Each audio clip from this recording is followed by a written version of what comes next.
When you hear this joyful melody,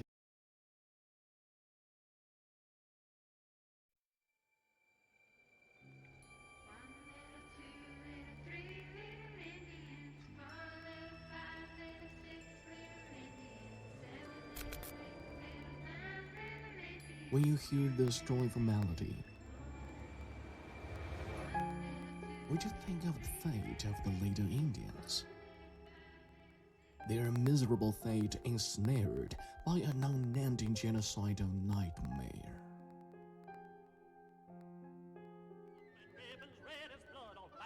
With the founding of the United States of America in 1776, violence against American Indians escalated into mass atrocities. Ever since, the U.S. government had launched over 1,500 attacks on Indians, slaughtering their people, plundering their land, and offering bounties for their scalps. The U.S. state of California offered bounties for several heads of Indians. In mid-19th century, when an average American could only earn 25 cents a day, Chivington's men actually taking the heads and scalps of women and children and parading them through the streets of Denver. the U.S. government applied forced sterilization to Indian women in the name of health. In the early 1970s, nearly half of Indian women of reproductive age were sterilized. As a result, many small tribes became extinct.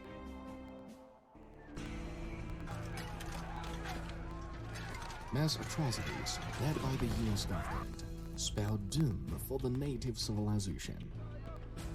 In 1492, there had been 5 million Native Americans. By 1900, only 237,000 were left.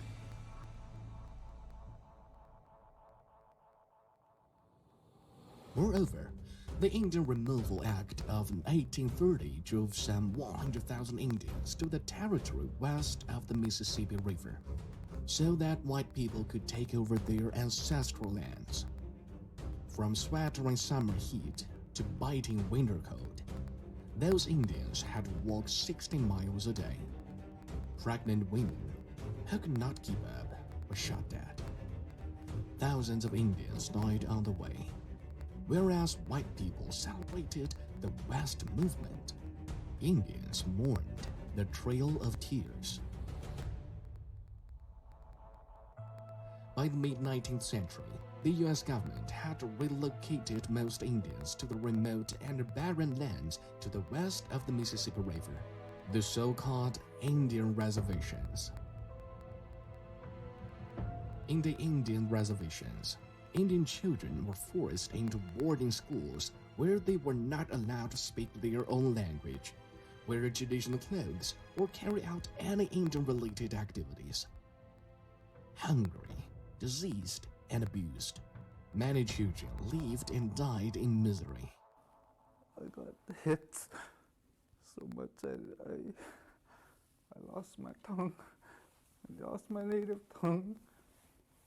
The only thing I remember was my Indian name. We have the Navajo as we find him in the desert. Few of these boys and girls have ever seen a white man. A total of 367 such boarding schools were recorded in U.S. history. By 1925, more than 60,000 Indian students had been sent to these so-called schools. The federal government also launched the Indian Adoption Project. Numerous Native American children were taken away from their parents and given to white families through forced adoption. They took us away from our mom. They came marching right in and literally took us and thousands of other children from their home.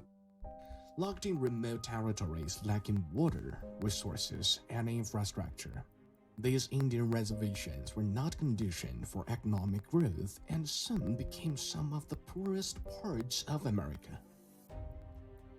Did say we don't really have economic development. Here we have 2 stores, some communities don't have any.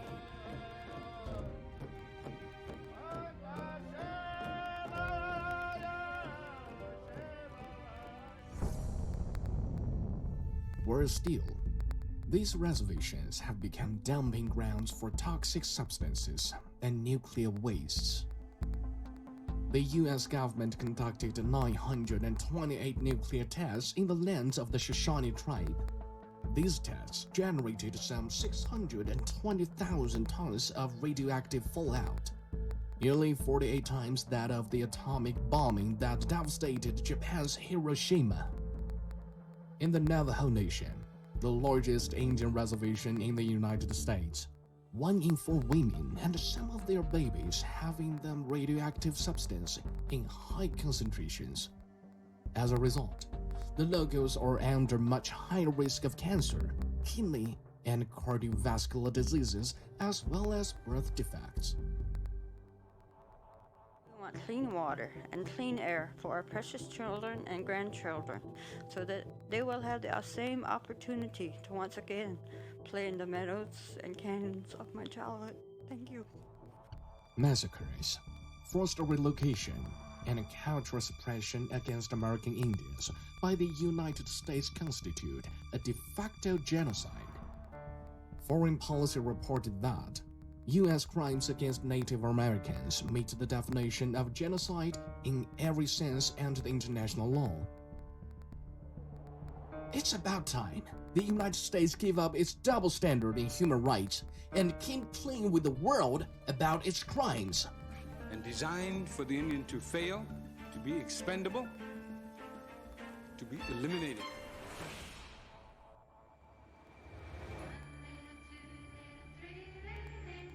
4 little, 5 little, 6 little Indians. Yesterday, American Indians were hunted and massacred. Today, they are hurt and discriminated. The melody lingers on, and the nightmare has never ended.